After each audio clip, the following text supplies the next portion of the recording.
Biri sokmam yani. Çünkü şimdi sen gel git yapacağız tekrar. Görüşürüz 1-2 haftaya. Biraderim. Hadi. Zenci kardeşim. Hadi Mine. Görüşürüz. İyi bak kendine. Sen de. Hadi Gelirken bakalım. elim boş götün yaş gelme. Evet. O gelir zaten yorumlara. Ama bu sefer gelmedim yani. Ya, evet. Dolu geldim. Dolu geldin.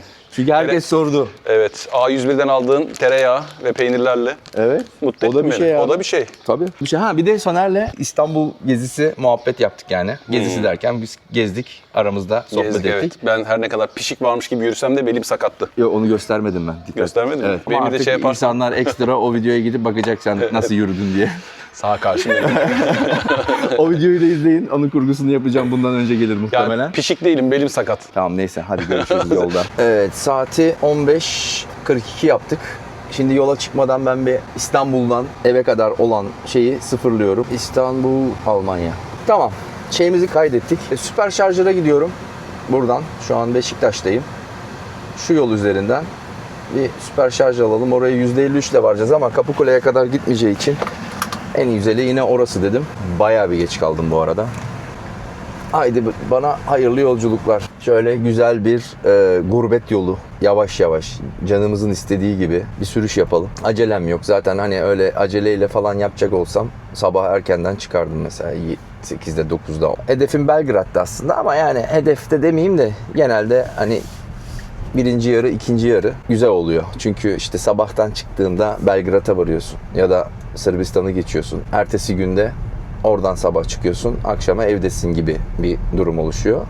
Ama bugün çok geç çıktığım için muhtemelen onu yapamayacağız. Ondan mütevellit yani bir gün menzili biraz daha fazla yapacağız artık. Ya bugün, ki bugün iyi uyudum yani saat 12-12.30'a kadar uyudum. Bugün pazar olması da gayet iyi. İşte Avrupa'da tırlar falan olmayacak yollarda. Şu İstanbul'dan çıkması zaten zulüm. Bunu pazara denk getirmek gayet iyi. 1 saate oraya varıyoruz ya. O süper şarjöre. Orası da dolu gösteriyordu. Şu an %50 ile varıyoruz bir de. Onu vazgeçtim. Son ver diyorum. Yani ufak bir şarj alacağım otoyolda. Otoyol üstünde bir ton şirket var. Birinden birinde Edirne'ye yetecek kadar aldım mı ondan sonra Edirne süper şarjörü de doldururum. Oradan da Plovdiv falan filan.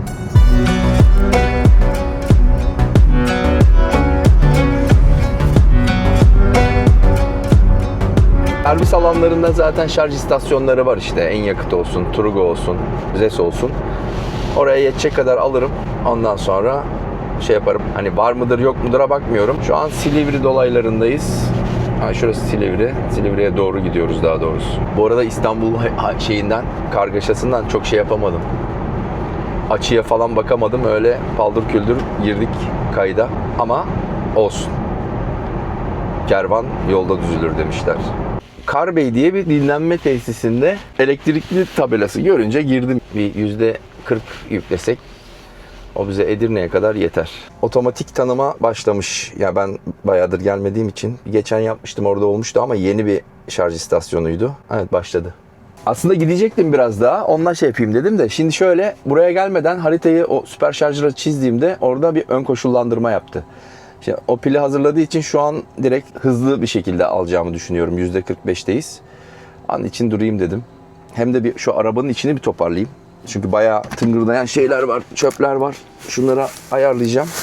Ondan sonra muhtemelen Edirne'de şey yaparız. Bu arada bu şarj istasyonu şeylik herhalde 120'lik çünkü 84 ile yüklüyor ama sorun değil. Zaten gittim alışveriş yaptım biraz. İçecek falan aldım. Zaten şu an %9'la %10'la varıyoruz. Yeterli yani bu kadar doldurduğum. Bu arada tavsiye programından arkadaşlara teşekkür ediyorum. Mehmet'e, Eyüp, Niyazi, Veli, Aykan, Suat, Emir, Hasan, Fatma şu ikisi teslim edildi. Bunlar siparişlerini bekliyorlar. İşte Model S Mehmet Bey en son sipariş vermiş. Burada 250 euro bana şey yazmış. Kendisine de aynı oranda indirimdir belki daha fazladır bilmiyorum. Hepinize çok teşekkür ediyorum. Benim linkimle sipariş verdiğiniz için. Hemen bildirimimiz geldi. Euro olarak Turgo'dan 4 euro 64 cent kesildi hesabımdan. Hemen onu bir not alalım. Şimdi gerçi buraya kadar geldiğimde de bir yükleme oldu ama ben onu Tesla Supercharger'da yaptığım için ücretsizdi benim için. En son İstanbul'a gelirken Anadolu yakasında doldurmuştum. Doldurmadım da işte %80'lere falan getirmiştim. Onunla geldim buraya. Yani Silivri'de diyorum, Silivri. Euro olarak yapıyorum hesabı. Yani 4.64 euro. Tamam. Böyle tek tek şey yaparız. Total bir hesabı yapmaya çalışırız eğer unutmazsam. Çünkü dediğim gibi konnektörü çektikten sonra şey oluyor. Sıfırlıyor kendisini. Bu arada şundan bahsedeceğim. Ben yaklaşık 5 aydır Türkiye'deydim. Premium bağlantıyı kapattım. Çünkü sadece burada uydu görüntüsü göreceğim diye aylık 10 euro vermedim. Telefonu bağlamak zorundayım çünkü. Yani eğer benim telefonumdan interneti kullandığı için onlara sahip oluyorsam o özelliğe niye boşuna 10 euro vereyim? Hani ben yine Almanya'daki, Avrupa'daki gibi kullanım özelliği olmuş olsa amenna devam edeceğim ama o olmuyordu yani. İlla ben kendi telefonumu bağlıyorum. O zaman işte trafik durumunu da gösteriyor. Uzaktan erişimde oluyor. Onların hiçbirini yapamadığım için onu iptal etmiştim. Şimdi onu da açacağım. Bir de şey yapalım. Belgrad'a bir harita çizelim bakalım. Belgrad'a bir rota hazırlasana. Rota çiz direkt yani. Belgrad'a rota çizdim. Toplam yaklaşık 748 kilometre. Yolda Edirne, Plovdiv, Sofya ve Aleksinaş şarj durakları var. Gece 3.30 3.26 görünüyor. O Türkiye saatiyle mi yoksa saati geri aldın mı? Belgrad varış saati de buna göre. Gece 3.30 civarı Serbisya saatiyle olur.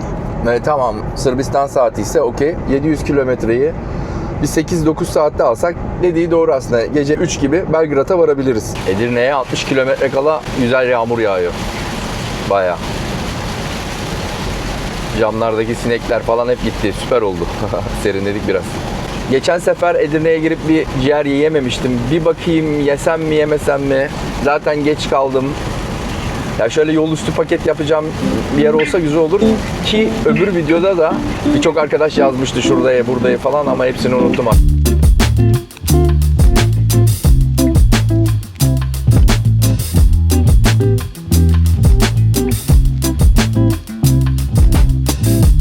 Şu an kafam şöyle karıştı. Şimdi saat 7. Ben kendimi biliyorum. Sırbistan'a da geçeyim. Hadi Aleksinaç'a gideyim. Oradan Belgrad'a kadar gideyim diye saat 3'ü 4'ü yaparım. Ondan sonra 1-2 saat uyurum. Yorucu hale getiririm. Şu an akşam 7 oldu. Şu otele bakayım dedim. Hilli Otel. 65 euro. Kahvaltı dahil fevkalade olarak da notu var. Şimdi geldik buraya bir ciğer yemeden gidiyoruz. Her yere yetişme acele gidiyoruz. Bence bugün burayı tutalım. Kahvaltımızı da yaparız. Genius indirimiyle 65 euroya geliyor. Arkadaşlar ben de böyle. Son anda hiçbir şey planlı yapmıyorum. Yani bugün çıkacaktım sabahtan. Onu beceremedim. Rezervasyonumuzu yaptık. Ya bir gün geç çıkmış olacağım. Bugün değil yarın çıkmış olacağım ve bu İstanbul'dan buraya kadar olan trafiği atlatmış oldum. Bu şekilde yarın Belgrad'ı da geçip bir tık daha ileriye gitme ihtimalim de var. Tabii ki bu gümrüklerde ne olacak bilmiyorum. Bir gideyim yemek yiyelim. Ondan sonra hatta ben şu an check-in'imi yapayım. Beraber gidelim hatta ona. Ondan sonra bir güzel yemek yiyelim. Sonra yatar kalkar sabahtan gideriz. Hiç gerek yok. Yani hemen zaten 5 dakikada sisteme düştü. Normalde ben gidiyordum da sabah erken çıkacaktım İstanbul'dan. Çıkamadım. Arkadaşlar sağ olsunlar. Bırakmadılar. Ciğer her sene yiyeyim diyorum. Çarşıya giriyorum. Trafik berbat. Berbat. Bunda da var gibiydi ya. Ama ya vaktim var aslında. Vaktiniz varsa evet. Aydın Tavacı'ya tavsiye. Aynen. Ama arabayla gitmem gerekiyor değil mi?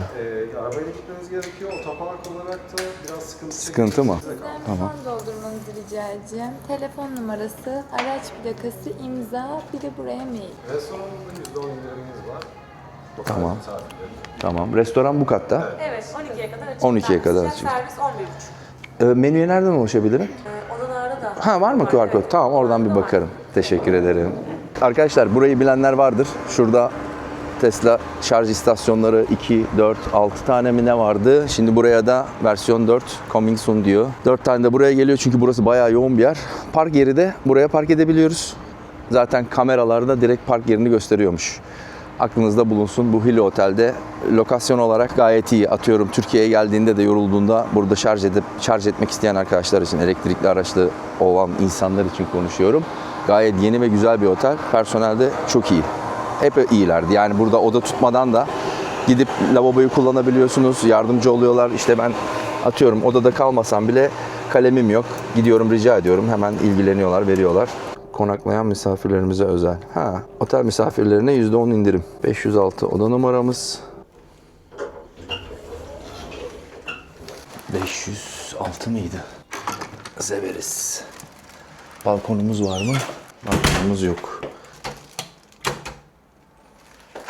Şöyle bir banyomuz var. Tuvalet herhalde şurada.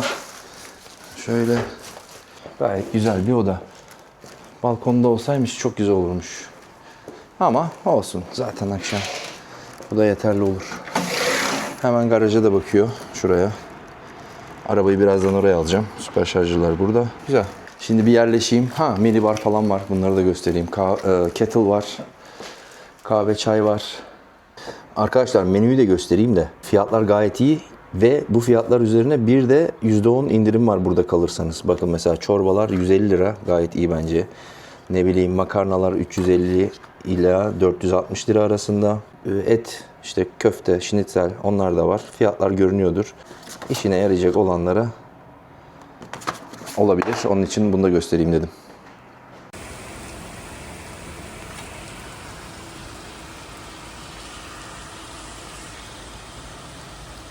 Şarj tamamlandı. 398 kilometre menzil veriyor. %100'de. Oturumdaki maliyet 484 lira. Yaklaşık 9 euro yapıyor galiba. Ben de işte 484 TL yaklaşık 9 euro yazdım. Ne yapalım şimdi? Bir ciğer yiyip gelelim. GoPro'yu da almadım yanıma gerçi ama ciğerci Aydın'ı tavsiye ettiler. Oraya doğru bir gidelim. Umarım bir yer buluruz. Bugün pazar ya. Belki bir şans bulabiliriz. Sağlam yağmur yağdı buralara.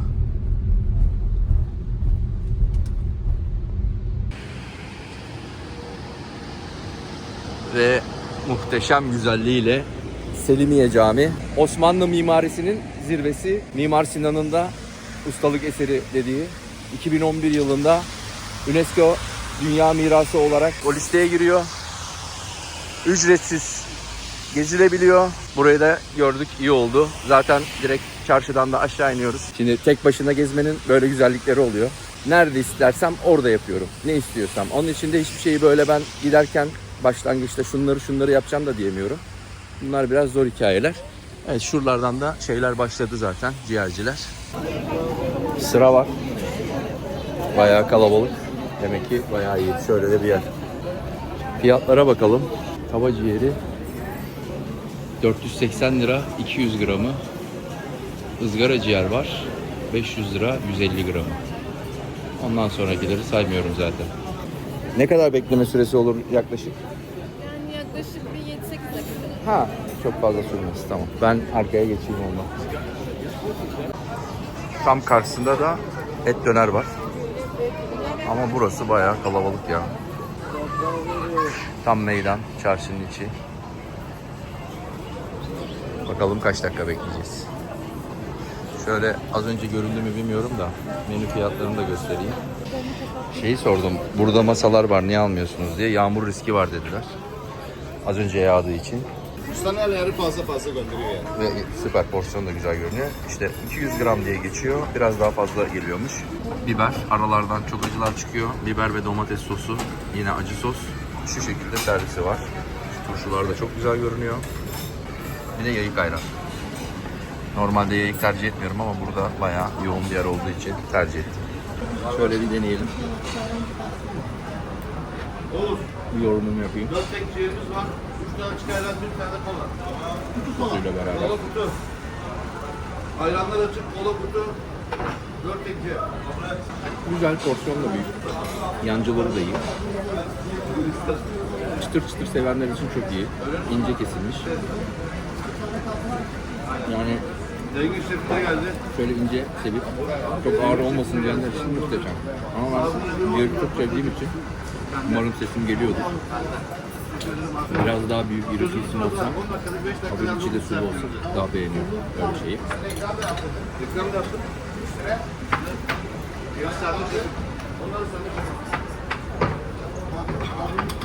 Acı. Bayağı acı. Bu turşu değilmiş. Kızartma. Bir tane daha değil mi? Kız için. Şimdi ona göstereyim. Teşekkürler, kolay gelsin. Ciğer deneyimimiz de böyleydi, size de gösterdim. Güzel, yenir. Zaten benim bir şey dememe gerek yok. Bayağı sevilen, tutulan bir yer. Başka yerlerden de ben bir kere daha yemiştim. O da fena değildi. Zaten burada yapılıyor. Sürüm olan ciğer, taze yer güzel oluyor. Dediğim gibi sadece benim için çok ince kesilmiş, çok çıtırdı. Ben böyle biraz ciğer tadı almayı seviyorum. Ama gayet de güzeldi. Neyse şimdi otele gidiyoruz. Artık bugün bitiriyorum. Saat 12.30-1'e geliyor. Ben dayanamadım. Gitmeden bir de kokoreç yiyeyim dedim. Bana da yakın 2 kilometre, 2,5 kilometre. Bayağı da dolu mekan. Ustam hayırlı işler, kolay gelsin.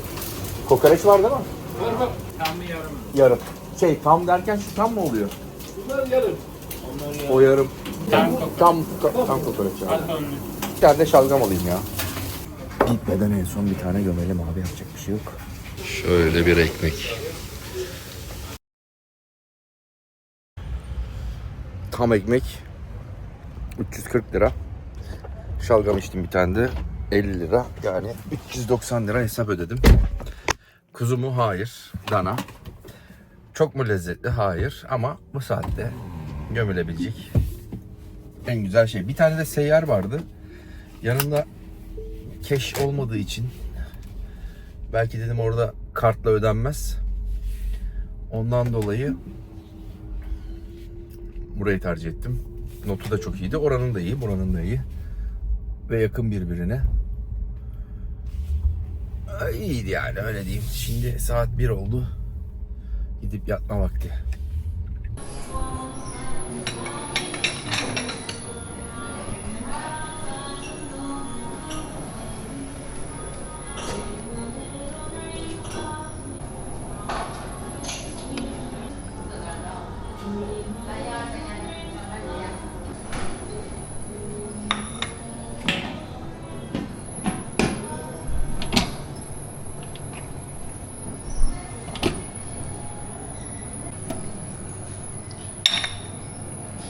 Norveç'ten gelen var bakın arkadaşlar. Neyse, dün çok geç yattım çünkü İstanbul'da Soner arkadaşımla olan vlogu en azından dedim biraz da şey yapayım. Onunla uğraşırken bir baktım saat 3.30 olmuş, hatta 4'e geliyordu. Ondan sonra yatınca da tabii ki saati 11 yaptım. Neredeyse. Yani yapmadım da 10'da kalktım da işte. Duş falan al, kahvaltıya in vesaire vesaire. Saat 11 oldu. 2 dakika vinyeti de aldım. Bir günlük 4 euro. Bir günlük var mıydı ya? Ben bir haftalık var diye biliyordum. Bir de hafta sonu var diye biliyordum. Meğer günlük de varmış. Neyse. Zaten şarjım %96. Bence yeter. Şimdi dün kokoreççiye gittiğim için biraz kullanmış olduk, olsun. Hemen çıkalım. Vinyetimizi aldık dediğim gibi. Gümrük buradan yaklaşık 17 kilometre miydi? Öyle bir şeydi. Böyle. Şimdi ben buradan kimlikle girmiştim. Şu an pasaportla çıkmak istiyorum. Bakalım ne olacak. Gerçi burada geçiniz yazıyordu galiba. Devam ediniz. Aynen.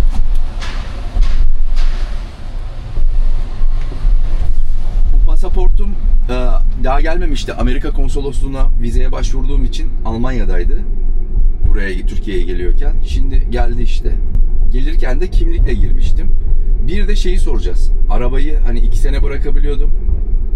O iptal mi oluyor? Ne kadar ne oluyor? Onlara bir soracağım şimdi. Şurada durayım da. Şöyle geçeyim ben. Burası daha hızlı gidecek galiba.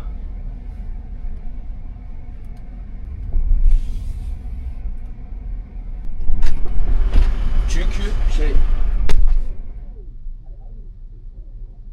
bununla verdim. İpsala'dan geldiğini göremedim dedi. Neyle gelirsen onunla çık diye. Yine Alman kimliğini gösterdim. Gün hesaplamada da sorun çıkabilir dedi.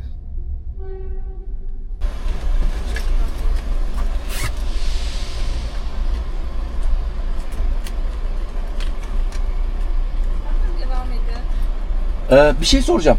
Günle alakalı ben Tüm sorularınızın cevabı. Cevabı burada mı? Tamam, teşekkür ederim. Kolay gelsin.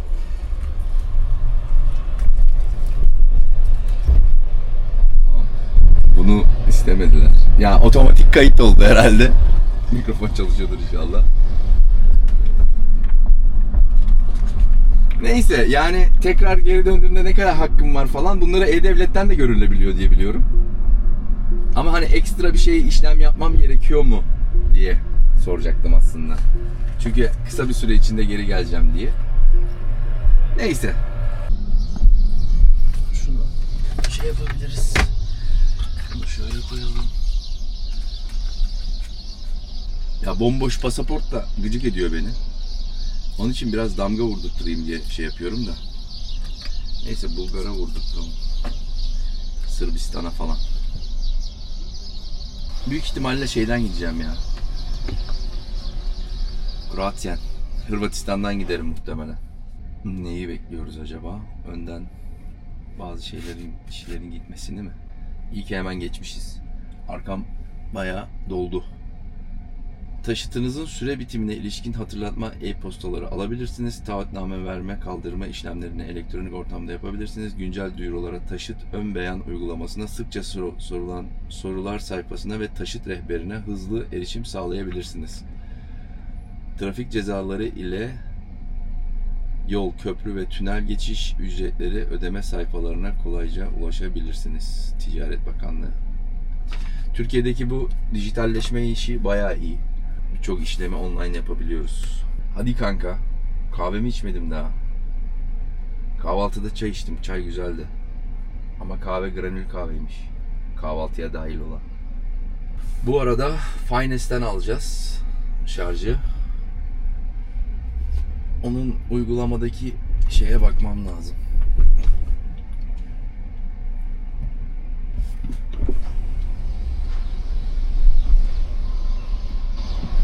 Kolay gelsin.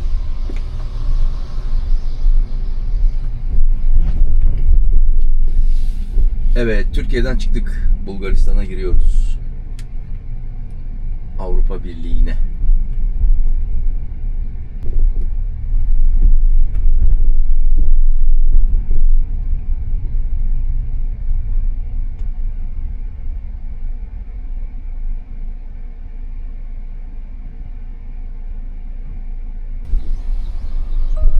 Hello.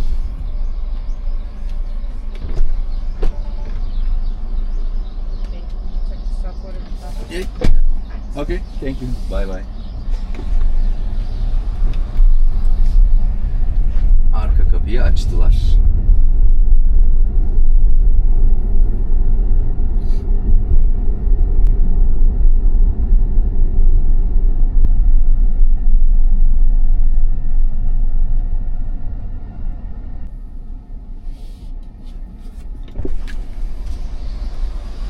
Hello. Cam aç.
arıyorlar arkadaşlar. Bulgaristan Avrupa Birliği'ne giriş. 2 kontrol her zamanki gibi. Yani burada genelde 2 kontrol oluyor. Hatta öndeki cam açma, hatta kapıyı açıyorlar ya, onunla beraber 3 diyebilirim yani. Ama bir yaklaşık kaç dakikada geçtik? 15-20 dakikada geçtik. Ciao. Buradan da geçtiler. Evet, girdik Bulgaristan'a. Şimdi burada 60'la gitmek önemli. Galiba 60'tı burası. Çünkü şuralarda bir radar oluyor, bir polis oluyor birkaç yerde. Saat 11.30, gayet iyi. Damga vurdular mı acaba?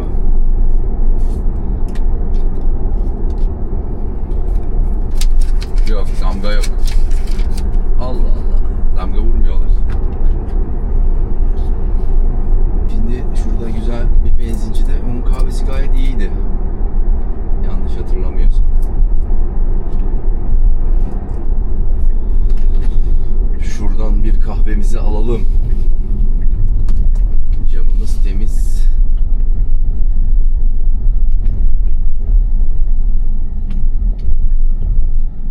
Suya ihtiyacım var mı? Yok. Kahve alsak yeter. Açıl susam, açıl. Herhalde bunları alınır kahve.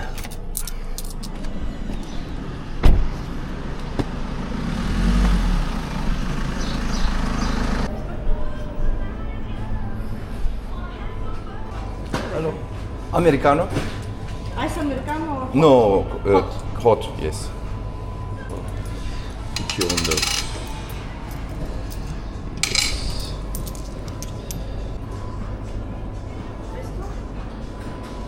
No. It's good. No. Is for todos? You're welcome. Thank you.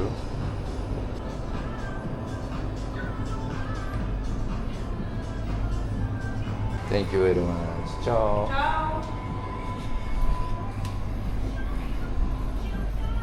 Kahvesi güzel buranın. Değil. Fena değil diyeyim yani. Güzel. Buradan geçiyorsanız bu kahveyi içmeden geçmeyin diyemem ama yolunuz düşerse, kahve canınız çekiyorsa içebilirsiniz. Onda sıkıntı yok. Neyse. 1.65 dizel, 1.59 süper, AdBlue 1.27 Euro'dur herhalde. Almanya'ya göre güzel fiyatlar herhalde ya. Oralarda inmediyse 2 euro falan da.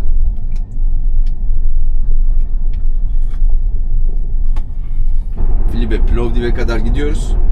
Orada içeriye girmeyeceğim.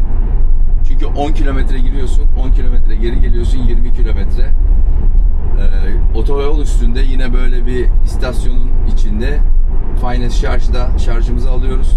Ondan sonra devam ediyoruz Sofya'ya. Sofya'da da içeriye girmiyoruz.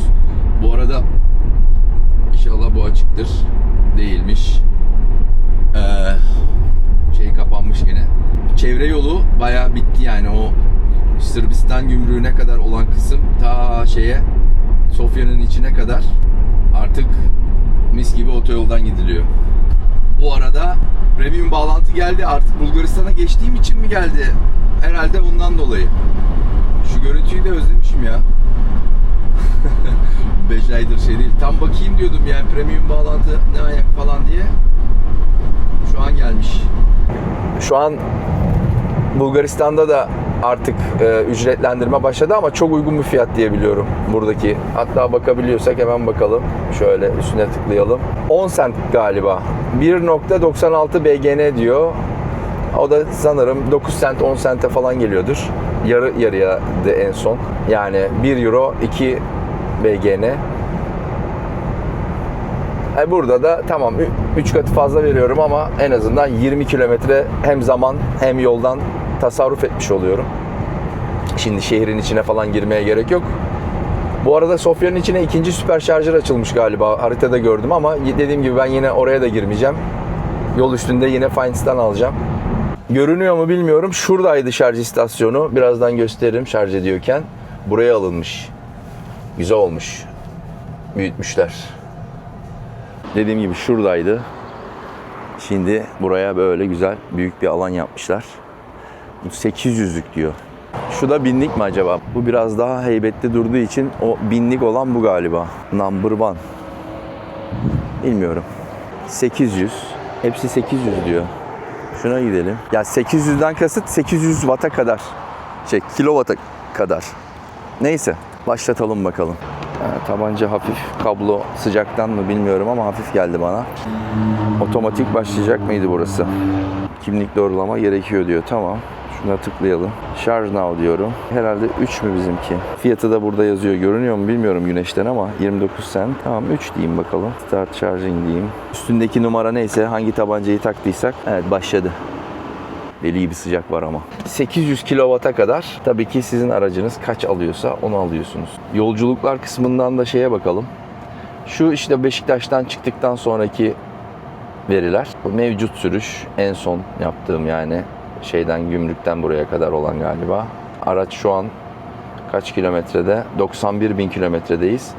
Şimdi buradan da yetecek kadar şeye kadar alırız.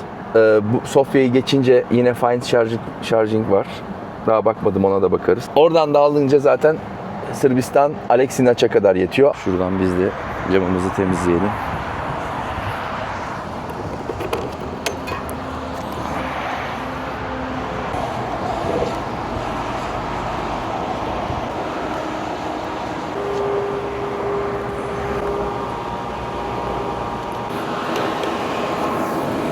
Stop şarjı diyelim. Düşük geldi bana, bilmiyorum. 5.30 çekmiş. Başka da bir şey görünmüyor. Ama şey yazacağız. Plovdiv 5.30. Burası genelde polis kontrol noktası. Artık Sofya tarafına geçiyoruz. Daha çok inişler başlayacak. Buraya kadar çıkıyorduk. Yapıştır başkan. Şarj yapacağımız yerde Sırbistan'ın internet paketini alacağız. Sınırsız paket var. 3 günlük 18.50 euro. Bir de 3 gün için 1 GB var 4 euro, 3 GB var 7 euro. Bana muhtemelen 3 GB yetecek, 7 euroluk. Sınırsız paket almayacağım. Uygulamanın adı da neydi? Airalo. Buradan alabilirsiniz. Birçok şirket var. Ama şu an bendeki yüklü olan bu. 2 kere falan kullandım bunu. Ben gayet memnunum yani. 3 GB'da bugün içinde geçeceğim için yeterli. Eğer şey olmuş olsaydı, hani bir gece konaklayacak olsam 3 gün sınırsız alırdım 18.50'ye, gayet mantıklı. Yani ne olacak, bana bir navigasyon yapacağım. O kadar yani, bir de müzik falan dinliyorum. Sanırım yeter. Bir de uygulama üzerinden anlık görebiliyorsun ne kadar kalmış gigabaytın falan. Onlar da iyi. Sadece dikkat edilmesi gereken şey, paketi ülkeye girmeden önce alman gerekiyor. Yani internetin olması gerekiyor. Hani atıyorum Sırbistan'a geçtiğin internetin yoksa olmuyor. Onun için Sofya'ya gelmeden o şarj istasyonunda alıyorum. Ondan sonra sınırda da aktifleştiririm. Onu orada yaparız zaten beraber. Şu an 47 kilometremiz kaldı. Sofya göründü. Yani kameradan ne kadar görünüyor bilmiyorum ama. Zaten Sofya Gümrük arası 40 kilometre gibi bir şeydi yanlış hatırlamıyorsam. 40-50'dir. Çok bir şeyimiz kalmadı. Yani atıyorum şarj alacağız. Gümrükte büyük ihtimalle 3.30'da falan oluruz diye düşünüyorum. Saat 2.30. Yolun sağ tarafı bozuk oluyor genelde. Yani derin çukurlar var ama şey değil, böyle yine asfalt çukur. Asfalt çıkmamış. Çatlamış falan ama yine asfalt var. Bu taraflar biraz dikkat edilmesi gerekiyor. Onun harici yolları bayağı düzelttiler. Ana istikametten gidiyorsan. Bazen mesela geçen yaz burada tır yanmıştı. Biz bu dağların arasından geldik. O köy yolları bayağı bozuk oluyor. Ama ana arter, bizim kullandığımız yollar gayet iyi. Otobanın hemen içinden, yani otobandan da çıkmadan, tam zaten şurada yol değiştirmemiz lazım normalde. Şimdi bu beni tabii ki harita şeye götürecek ama birazdan tüm şarj istasyonlarını kaldır diyeceğim. Ondan sonra şey olacak. Burada bir tane var. O da burası. Burada bir değişiklik yok. Ama ileride buralara şey yaparlar. Start şarj. Burada 39 cent. Az önce 29 centti yanlış hatırlamıyorsam. Şimdi haritadan da şeyi kaldıralım. Tüm şarj duraklarını kaldır diyorum. Ki direkt şeye gideyim. Sırbistan'a girdikten sonra yine eklerim onu. Şarj duraklarını kaldır dersem az önce şeyden vermişti. İtalya, İsviçre'den vermişti. Bakalım yine öyle mi yapacak? Evet, yine öyle yaptı. 1750 kilometre var eğer o istikametten gidersem. Hemen şeyi de alalım. Şu standart paket diyorum. 3 GB diyorum. Paket ayrını şimdi satın al diyorum. Google'la girelim. Sürdür. Devam et. Bu satın almadan ne kazanacaksınız? Tamam. PayPal'la ödüyorum. Aynı login. 7 euro. Tamam diyorum. Öde. Sim hazır. Kurulum yapmak ve bağlantı için uygulamayı açın diyor. Teşekkür ederiz. Tamam, anladım diyorum. Kur ve paylaş işlemini gümrükte yapalım. Size harika bir haberiniz var. Siviliniz teslim edildi. Sipariş numarası hazır olduğunda e-siminizi kurmak, bağlanmak için belirli Abdullah Bey, Deniz Abdullah Bey şey yazmış. Çoktandır çekmiyorsunuz. Şu an çekimdeyim. Selam olsun size de. Evet ya, bir ara bayağıdır, hatta bir arayı bırakın, bayağıdır doğru dürüst video çekemiyorum ama inşallah bakalım. Söz veriyorum, yapamıyorum. Umarım tekrardan bol bol çekmeye başlayacağım. Kurulum yardımı ve desteği. Burada video da var nasıl kurulacağıyla alakalı. Şimdi zaten buradan siteye gidince kur ve paylaş diyorum. Kurulumu başlat diyeceğim ama dediğim gibi bunu gümrükte yapalım. Zaten gümrükte hala Bulgaristan internetimiz olacağı için şimdilik dursun. Şu an için erken, orada yaparız. Yeteri kadar şarj olduğu için hemen zaten Sofya'yı kendi çıkarttı. Alexinaç'a çizdi. 207 kilometre, %18'de varıyoruz. Bence yeterli. Charging, stop şarj diyorum. %80. Hemen fiyatını da bankadan haber gelecek. Onu da yazalım unutmadan. Sırbistan'da eğer sadece süper şarjırda yaparsam ücretsiz. Bankadan mail geldi mi? 10 euro 49 cent geldi. Neredeydi o? Tam ona bastım. 10 euro 49 cent. Sofya. Sofya 10.49. Hemen yola devam ediyoruz. Burası da hep polis oluyor. Burada da. Sen de geç abi. Biz de geçelim şöyle. Yeni kameralar dikilmiş. 90'lık yol. Tesla'da işte tavsiye programlarının, tamam ben YouTube falan çektiğim için biraz daha bana fazladan böyle bir sağ olsun arkadaşlar benim kodumla alıyorlar. Ama şöyle yapıyoruz. Mesela Mehmet Asir, onun kotası doldu. Senede 10 tane kullanabiliyor. İşte o ne yapıyor? Benim kodumu paylaşıyor. Benimki dolunca ben işte başkasınınkini koyuyorum. Bundan paylaşın falan. Öyle aramızda şey de yapıyoruz. Destek de oluyoruz birbirimize. Ne oluyor? Atıyorum benim mesela 9000 kilometre şu an hazır. Doldu yani. Bir kişi kaldı.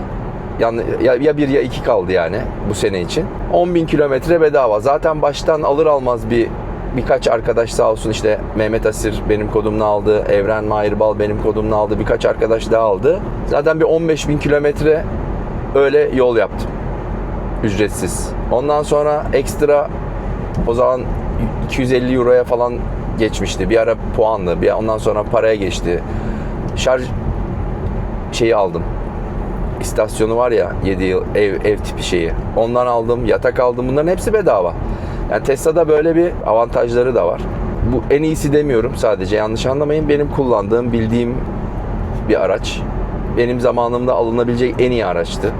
Fiyat olarak çok iyiydi. Ondan dolayı kullanıyorum. Şu an 91.152 kilometredeyim. Hiçbir kuruş para harcamadım. Bir kere sorun yaşamadım. Elimden geldiğince bunu göstermeye çalışıyorum zaten. Hani uzun yolda nasıl, kış performansı nasıl, eksi derecelerde nasıl, lastikler nasıl bir şey yapıyor. Çünkü ağır bir araç olduğu için ve arkadan itiş olduğu için bazı yerlerde risk oluyor. Islak zemine aniden girdiğinde eğer virajsa falan savurma yapabiliyor. İlla ki bunun belli dikkat edilmesi gereken noktaları var. Yok değil. Şimdi Sofya'nın etrafını dolaştık. Şöyle göstereyim. Şöyle geldik, dolaştık. Buradan sağa döneceğiz. Buradan da çıkılabilir. Baştan bir çıkış da var. Buradan da çıkılabilir. Artık Sofya'yı... burası eski yoldu ya. Yani buraya kadar zaten olan yoldu galiba. Bundan sonrası mı yeni yapılmıştı? Öyle bir şeydi işte. Burası o 40'lık yoldu.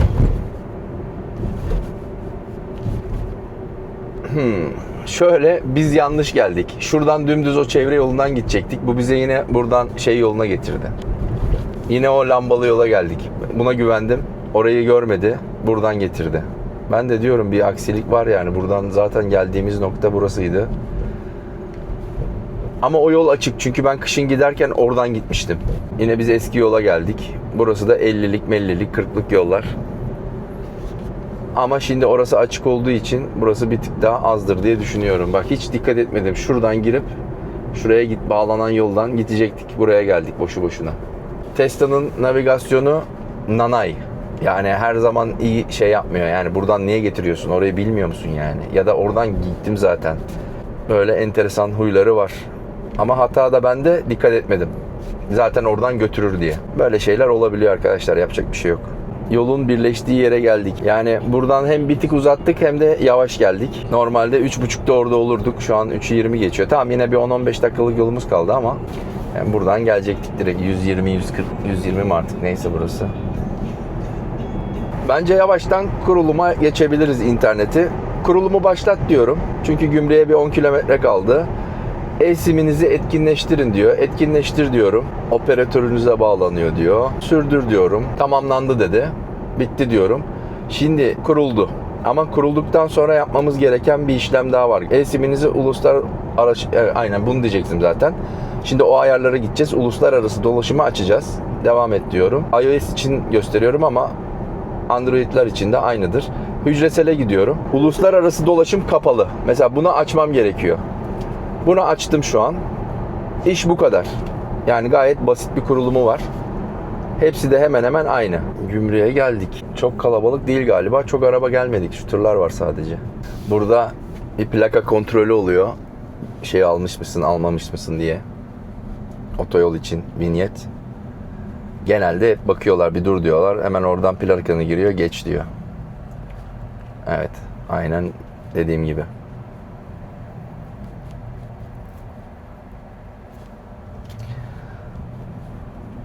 Onun için mutlaka ve mutlaka Bulgaristan'da her zaman vinyet al. Yani 10 kere geçersin, 8'inde falan kontrol oluyor, 9'unda hatta. Yeşil zaten kimse yok önümüzde. Şöyle ikisini de vereyim. Öbür tarafta bomboş. Burada vereyim. Hello.